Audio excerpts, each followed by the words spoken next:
I would like to call the Tuesday, October 1st, 2013 Papillion City Council meeting to order. Mrs. Butler, would you please take the roll? Florence. Mumgard. Gaines. Glover. Jaworski. Klug. Stubbe. Ingberg. Would you please join me in the Pledge of Allegiance? Pledge allegiance to the flag of the United States of America and to the republic for which it stands, one nation, under God, indivisible, with liberty and justice for all. Thank you. And do we have an affidavit of publication on file? That is correct. And a current copy of the Open Meetings Act is posted in the City Council chambers. If you're planning to talk on a topic tonight, if you do us a favor, there's a sheet in the back that if you could fill out and just leave at the podium when you speak. That just helps us with getting names right for the record. If you don't have it, you can still come up, but it just helps us out. We have a special presentation tonight. Chief, you want to join me?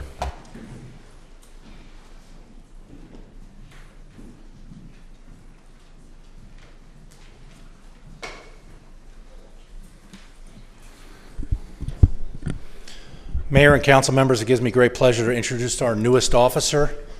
But before I do so, I'd just like to thank his co-workers for coming to show us support. Thanks, guys and gals. Appreciate it. Is that the camp photographer, sir? Yeah.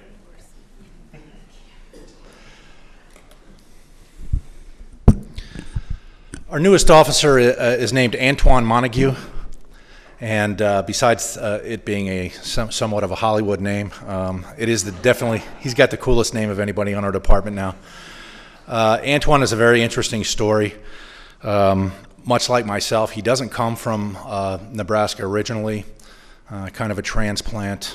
He was born in Cordell, Georgia, and after graduation from high school, he obtained his associate's degree in infant and child development from Fort Valley State University in Georgia, then obtained his Bachelor of Science degree in criminal justice from Columbus State University in Georgia. After college, Antoine served in the U.S. Navy in Norfolk, Virginia, where he was assigned to the USS New York as a personnel specialist. I also believe that that was where you met your beautiful wife. Is that true? So even more importantly than serving his country, he met the right person for him. After he left the Navy, he pursued work in law enforcement and worked for a period of time as a police officer in Columbus, Georgia, on a department with approximately 500 officers. So it's a really big department. Within a very short period of time, Antoine excelled, and he was moved out of the uniform patrol and moved into the vice squad, where he worked plainclothes assignments, doing various things. So he really moved up the chain quickly in Columbus, Georgia. Following his stint in Columbus, Georgia, he made his way to Lincoln, Nebraska, where he worked with the Lincoln Police Department. He then left law enforcement and worked for State Farm Insurance Company down in Lincoln. I think he realized once he started working in the private sector in the insurance biz that his true heart was with law enforcement. And in March of this year, we advertised a lateral entry police officer hiring process, and Antoine was one of the applicants. I can tell you that during that process, it well may have been his first visit to Papillion when he came for the civil service interview, and I can tell you that he blew away the entire interview panel. He clearly was head and shoulders above the rest.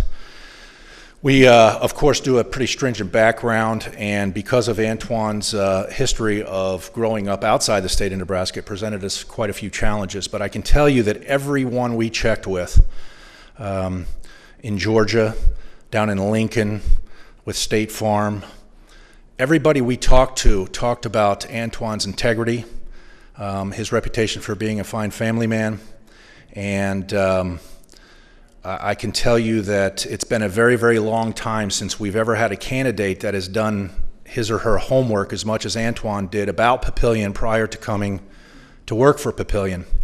I can tell you that I learned things about our department during my chief's interview with him that I didn't know that he had to inform me about. So it was very plain to see that Antoine was a very, very professional individual, and I'm very, very happy that he's on board with us. I would also like to say that Antoine today is accompanied by his wife Brisa and his daughter Jordan. Jordan's 4, and she's very, very pretty. So thank you, and welcome, Antoine. Antoine's in field training right now, and he'll be with an instructor for the next, he's doing so well that we're probably going to accelerate him, and he's probably going to be on his own fairly quickly, and you'll see him on the streets of Papillion patrolling your streets and your neighborhood. So thank you very much.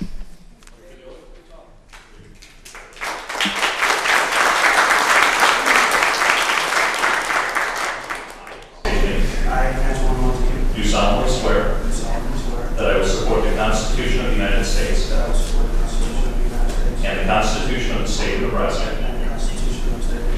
against all enemies, foreign and domestic, that I will bear true faith and allegiance to the same, and I take this obligation freely and without mental reservation or for the purpose of evasion, and that I will faithfully and impartially perform the duties of the office of police officer according to the law and to the best of my ability. And I do further swear that I do not advocate or am I a member of any political party or organization that advocates the overthrow of the government of the United States or of this state by force or violence. And that during such time as I am in this position, I will not advocate nor become a member of any political party or organization that advocates the overthrow of the government of the United States or of this state by force or violence. So help me God. Congratulations.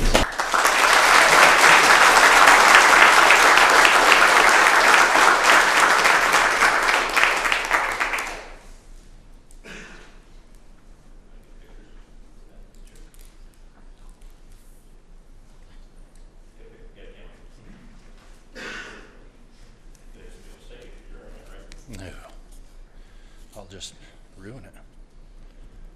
Just as long as that pretty little girl's in it.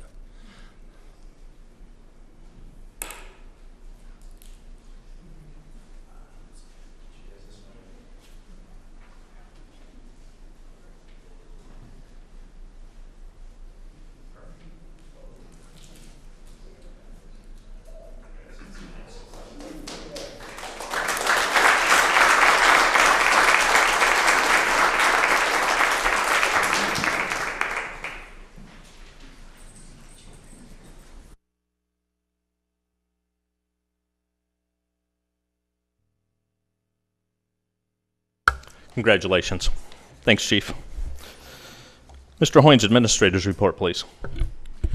Thank you, Mr. Mayor, members of the council. Begin my report this evening by an update on the Public Works facility. You'll recall a couple of months ago that you approved a policy to construct the facility in a new process called the Construction Manager at Risk.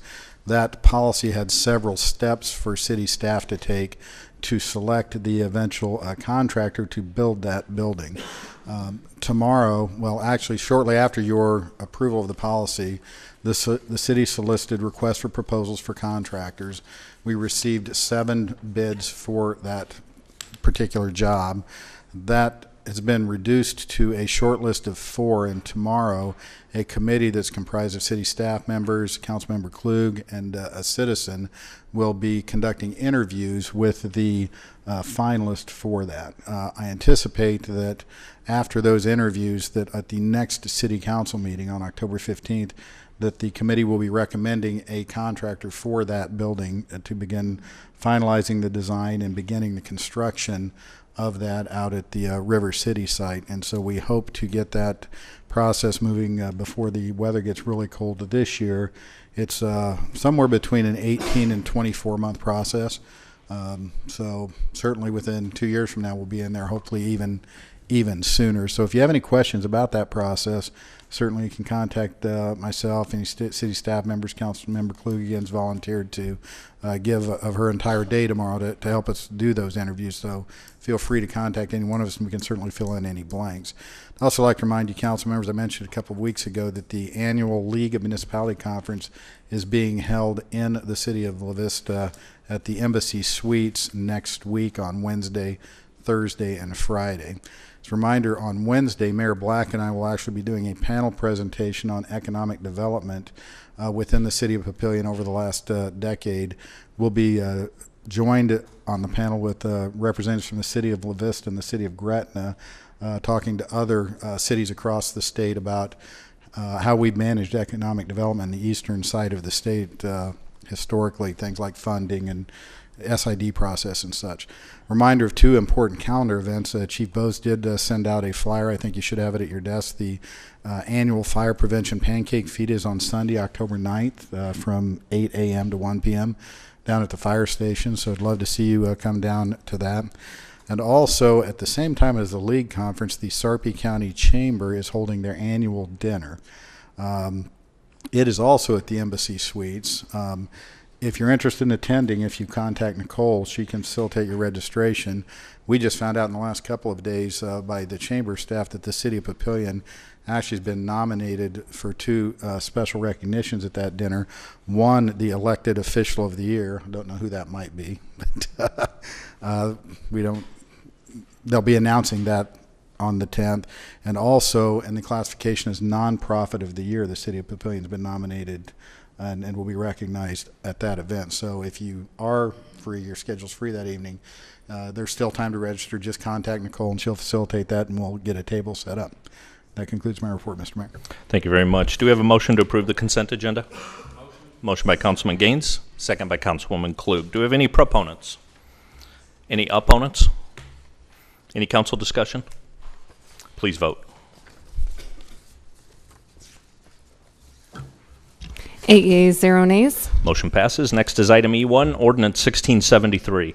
An ordinance to amend the Papillion City Code, Chapter 158, Sewers, Section 14, Sewer Use Fee, Residential and Commercial Users, in its entirety by providing that all sewer use fees shall be approved by resolution and to provide for an effective date. This is a public hearing. I'll open the public hearing. Do we have any proponents?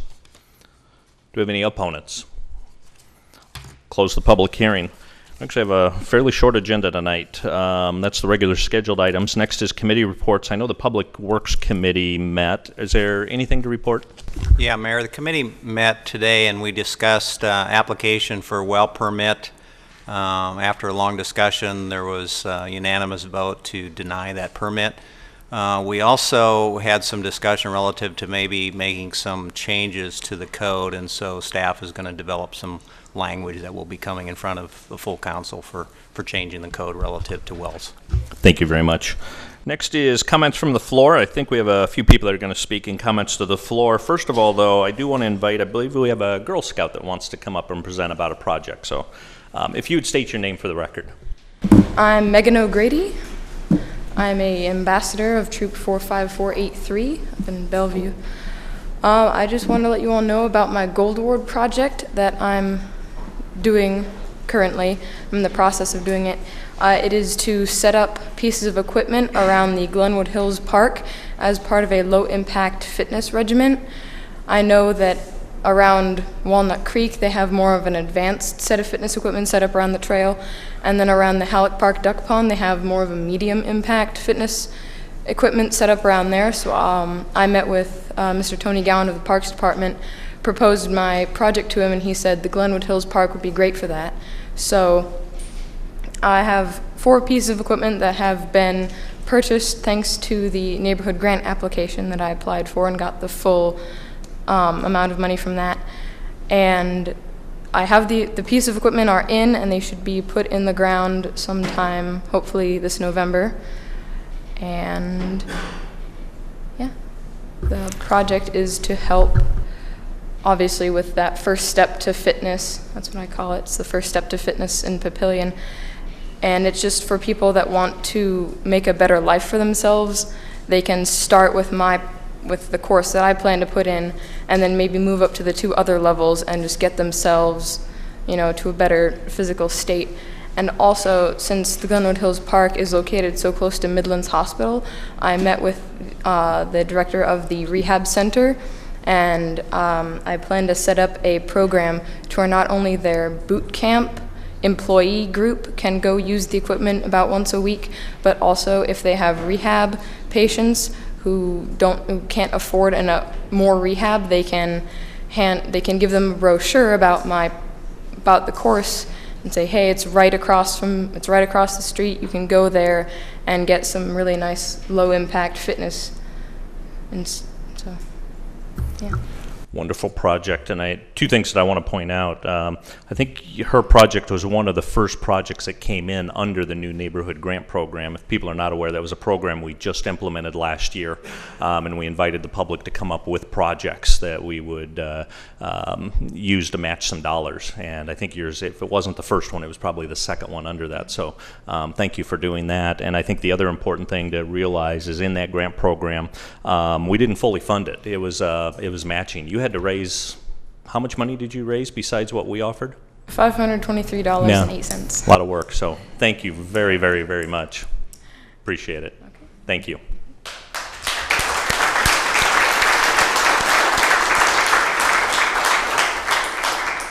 Any other comments from the floor? And I know we have a few. I'll just make a quick comment as you're coming up. You can just go ahead and come on up, and if you want to line up, that's fine.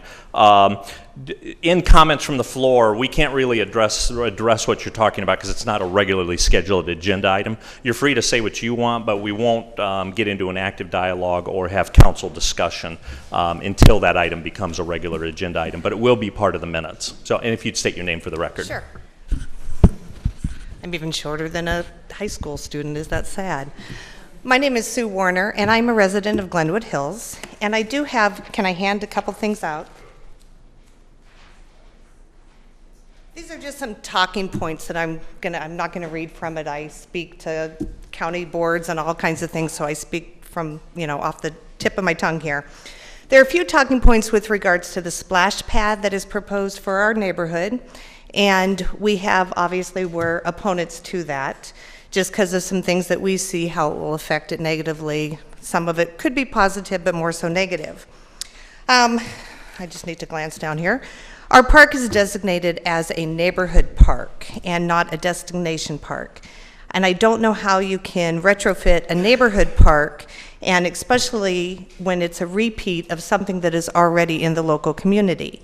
By that, there's already a splash pad at Shadow Lake Town Center that already has parking, adequate parking, it has facilities, it has all of that equipment already available. Our understanding is the Shadow Lake SID paid for the parking that is right outside of our park, and their thought when they paid for this was for the use of the lake and not for the future splash pad that's possible. There is our understanding there's no budget or no dollars in the budget for this item for facilities, toilets, facilities, parking, so on. One of the other things that I just want to point out, in our neighborhood park, currently there is a flooding issue when it rains. The water is always standing over the sidewalks, and it is a treed park. There's trees all the way around it. One of our concerns is the mosquitoes and the insects. Already it is hard to fight with the rains when it's flooding or there's high waters. We don't know how they will fight it when there's additional water from a splash pad. So those are just some of the things. One thing I do want to show you is this was out on the website. This is Shadow Lake's splash pad that was funded by Sac Federal Credit Union, and this is what theirs looks like.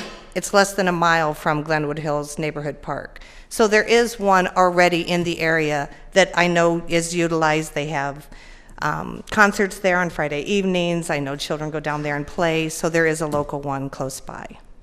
Thank you for your time. Thank you. Anybody else? And again, if you'd state your name for the record. My name is Jonathan O'Gorman. I'm also a resident of Glenwood Hills. Not only am I a resident, but I am a real estate professional that actively works in the neighborhood. Sold about 12 houses there in the last 18 months. One of the biggest concerns that the splash pad brings up is the traffic that it's going to add to the neighborhood. We are a neighborhood, it's a small neighborhood of just about 250 houses with very narrow streets. Although the city has combated the narrow streets with the no parking signs and things of that nature, there are quite a bit of activities that go on in the park. Not only do the neighborhood kids ride their bikes to the park, but we have sports activities, and just tonight there was a Frisbee league that was they were doing their Frisbee game down there. Just the parking from that alone creates dangerous streets for us. Corn comes down at a curve right at the base of the park, and with the parking that goes up and down those roads, you can't see the people that are coming down the street. I live on Maryland Drive, which is one of the streets that comes right off of Corn, and for me to pull off my street onto Corn, I mean, if a car were to be coming around that corner, I couldn't see it, and I'd probably get hit. Not to mention the neighborhood kids crossing the road. There aren't any kind of other parking areas, and without it being in the budget, it's just going to congest our streets, and ultimately, the added traffic will, in my opinion, create a valuation issue for the homes, not only in that general area, but in the neighborhood as a whole. You can't devalue one section of the neighborhood because of traffic and not the other section of the neighborhood. It's going to create an issue not only for the residents who are right there looking at it every day, but everybody. So I hope that the city, you guys as the council people will see that and not risk not only the safety of everybody in the area, but the values of our community and our neighborhood. Thank you. Anybody next?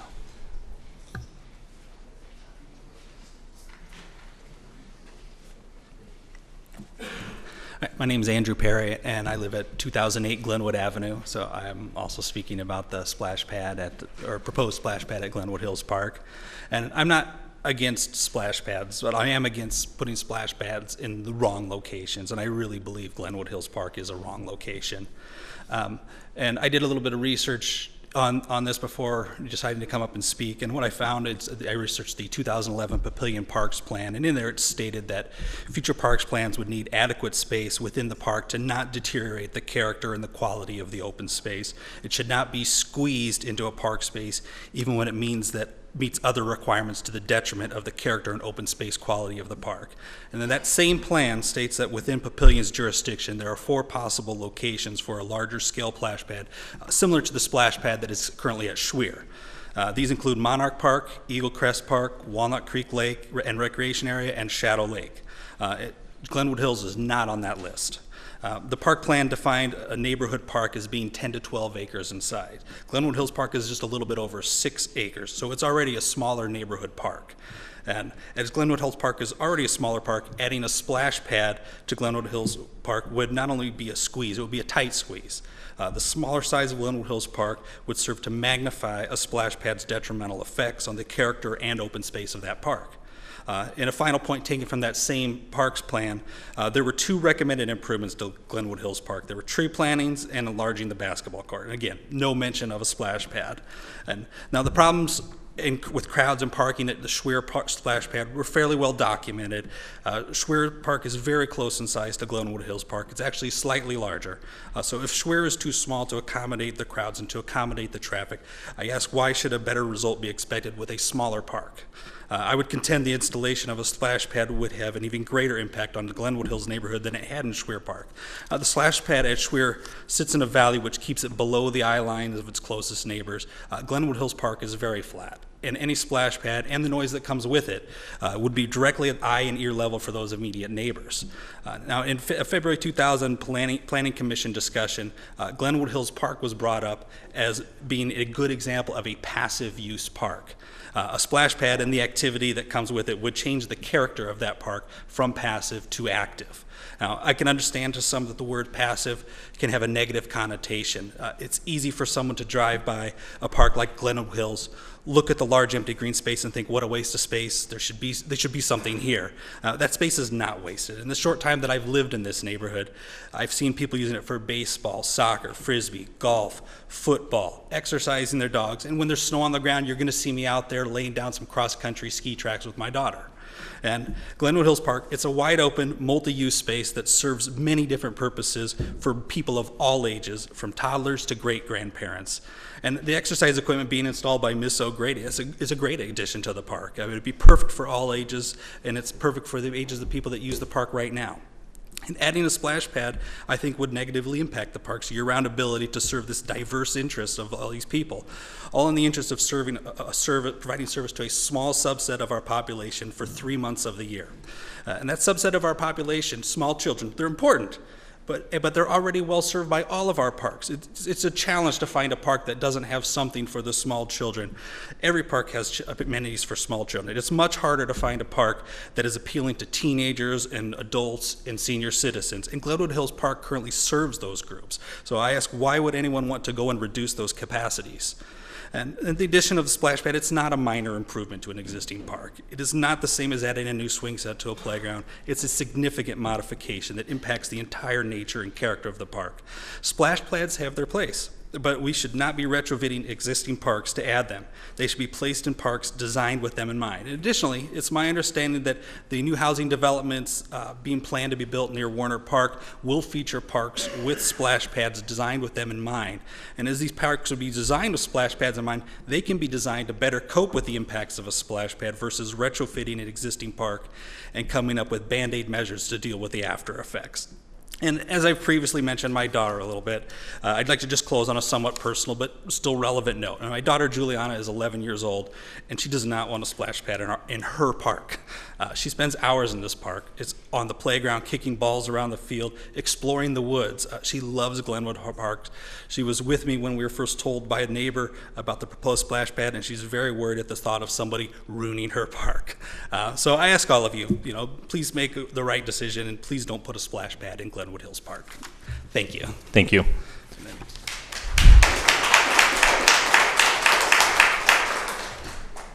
My name is Steve Vorse. I'm here to discuss the splash pad at Glenwood Hills.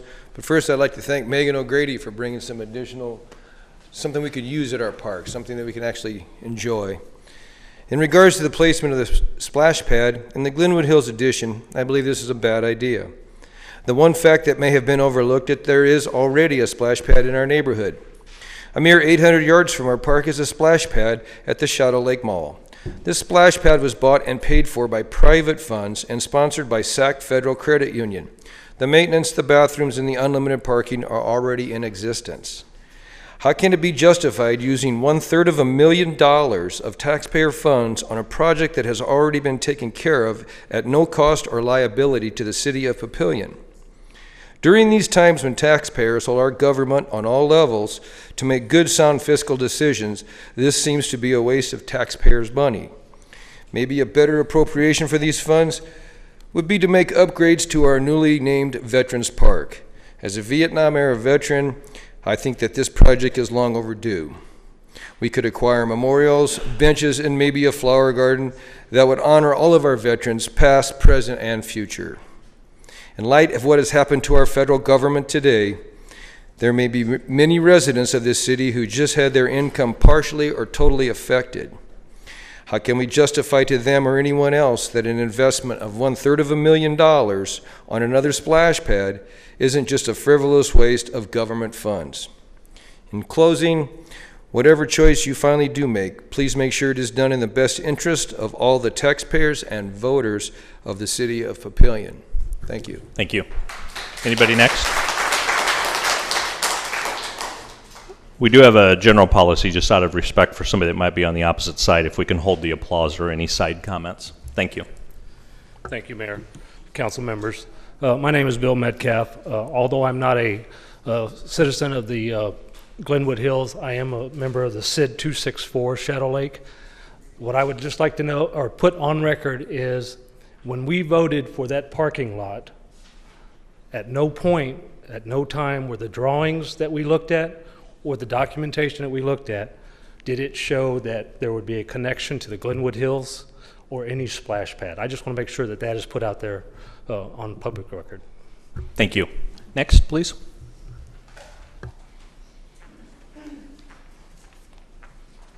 My name is Reynold Castaneda.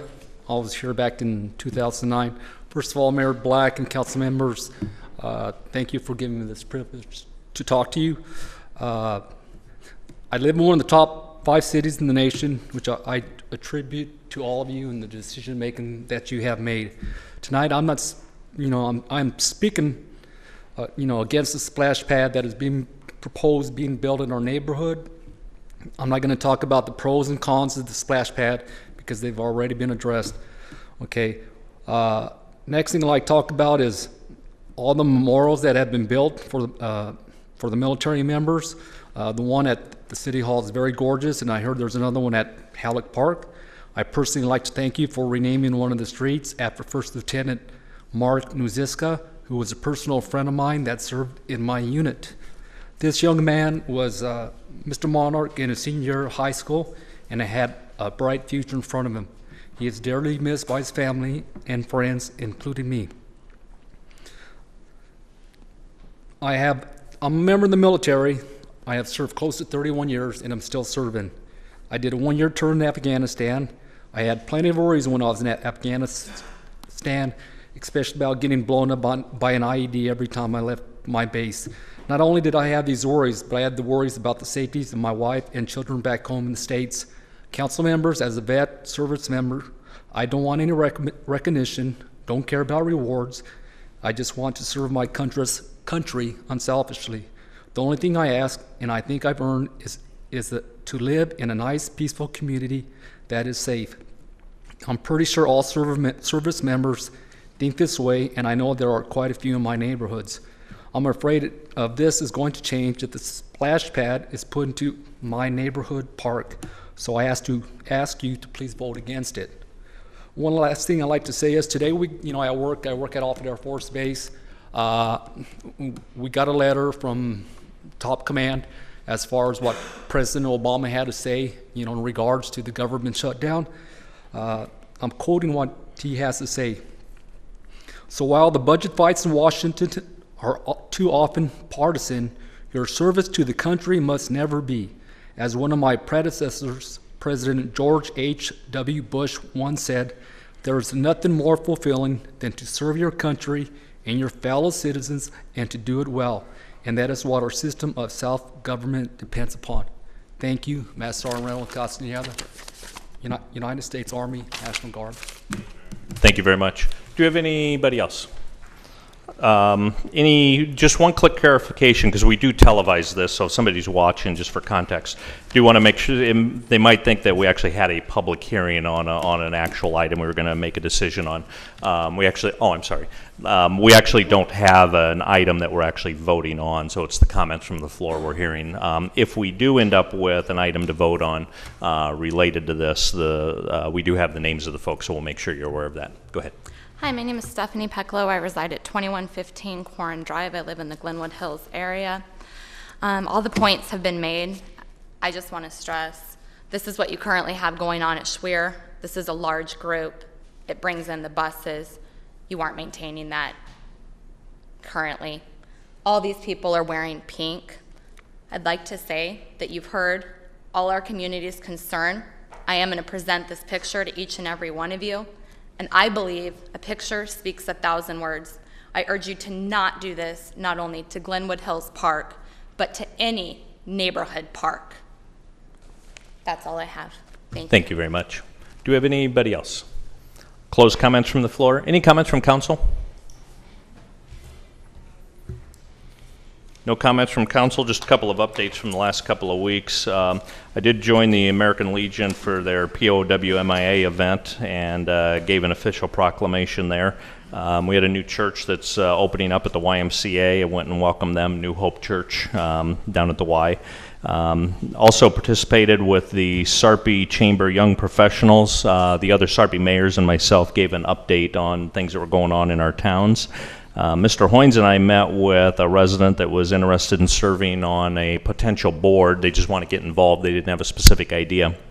But on that note, council members, let you remind you, we do have an opening on the Civil Service Commission, one on the Library Board, and one on the Tree Board. We're probably close to filling those, but if you do have a name, go ahead and let me know those. Mr. Mumgard, the one you mentioned to me, we're meeting tomorrow, so you don't have to repeat that one. Mr. Hoynes, Ms. Myers, and myself also met with Emily Knorr. She's a new reporter with the Omaha World Herald. You might start seeing her byline. She'd been reporting for the money section, and she's now going to cover Central Sarpy. And Mr. Hoynes and I, along with Mr. Sturzman, Mr. Arney, met with a couple of different individuals that are interested in opening some businesses downtown. We got a couple of empty storefronts down there, and there's a lot of activity and interest down there. And then might have seen the announcement today, but Sam's Club did announce, the Jay Lerner company made the official announcement that Sam's Club was coming to 72nd and Cornhusker next to Hobby Lobby. People might wonder if it's official from the city. We have not seen the permit yet, so that was a developer announcement. And then another developer for Midlands Place also announced today that Marriott has issued a license for a hotel at 84th and 370 as well, a 100-room, 4-story building. We also had several meetings regarding the downtown area and how to rationalize the modern building codes with old buildings in that downtown district, and we're close to having a policy on that to encourage businesses starting up in some of those old buildings. Quick reminder, the flyer for fire, the October 13th pancake feed that Mr. Hoynes mentioned, also the chamber annual dinner that he mentioned next week. And one thing he did not mention, but there's also another dinner for the Business Hall of Fame, and Mr. Hoynes is being inducted into the Business Hall of Fame. So if you want to go to that dinner, make sure you get that reservation in. And then I think the last thing is we are starting active conversations with all of the SIDs. It's always a question of what's the annexation policy, how do we, what's the analysis the city goes through, and then we've got some other common issues that SIDs and we care about. So we're having some active meetings with those and start some very purposeful conversation. And we had started 2 of those last night, and those are going very well.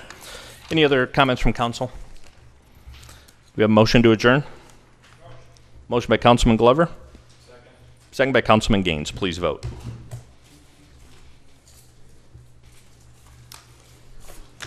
Eight yeas, 0 nays. We are adjourned. Thank you.